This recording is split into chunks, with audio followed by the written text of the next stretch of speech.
Bonjour, dans cette vidéo, nous allons vous expliquer la summa divisio, mais au préalable, on va commencer par définir la règle de droit. La règle de droit qui est généralement considérée comme étant l'ensemble des règles qui régissent la vie en société et sanctionnée par une autorité compétente.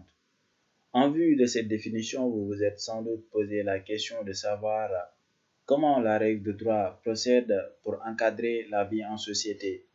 Une réponse qui a été apportée par la Summa Divisio, qui est une classification binaire des règles qui régissent la vie en société, une classification qui est basée sur la distinction entre les règles qui appréhendent la société comme un ensemble, ou plus précisément les règles qui visent à organiser la vie de l'État, et les règles qui appréhendent la société comme individualité, c'est-à-dire les règles qui visent à organiser l'intérêt individuel.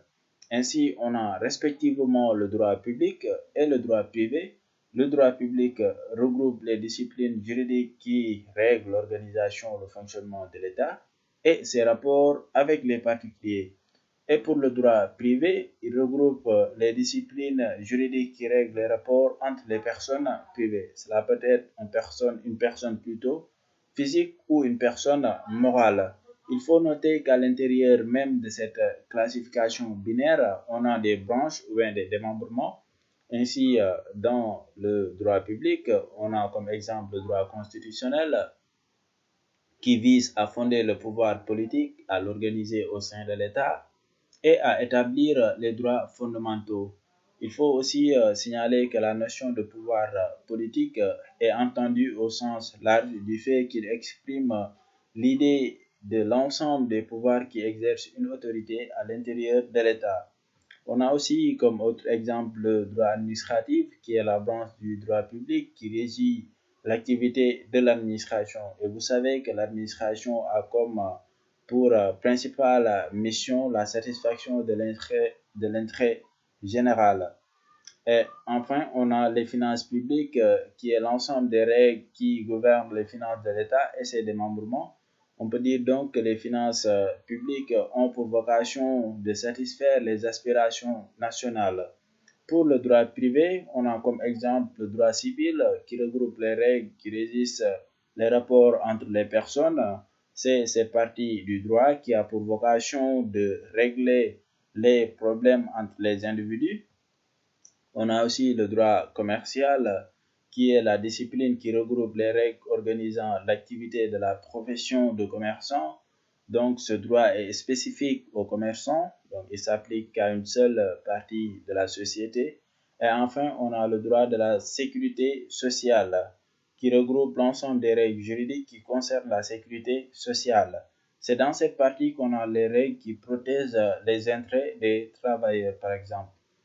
Il faut noter que l'intérêt de la distinction entre droit public et droit privé résulte du fait que le droit public a une finalité générale, c'est-à-dire il vise à satisfaire l'intérêt général, et le droit privé a une finalité privée, c'est-à-dire il vise à protéger les intérêts privés.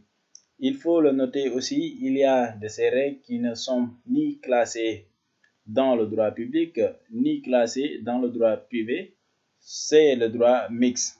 Le droit mixte est l'ensemble ou bien est considéré, ce sont les règles qui ne peuvent pas être placées dans la summa divisio.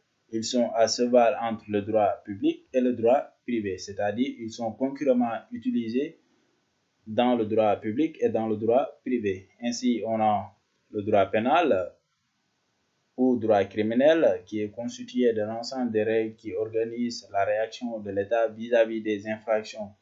Le droit pénal a pour vocation de maintenir l'ordre social. Il peut aussi protéger les individus dans leur vie, dans leur honneur, dans leur propriété. C'est donc un droit à la fois qui vise à protéger l'intérêt général et l'intérêt individuel. Pour le droit processuel, qui est aussi une branche du droit mixte, et l'ensemble est la branche plutôt est la branche du droit qui a pour objet l'organisation, le fonctionnement des organes de justice civile et pénale. C'est la partie du droit qui a pour vocation d'indiquer la procédure à respecter lors d'un procès. C'était tout pour aujourd'hui. J'espère que cette vidéo vous aura été utile et n'oubliez pas de vous abonner. Merci et à la prochaine.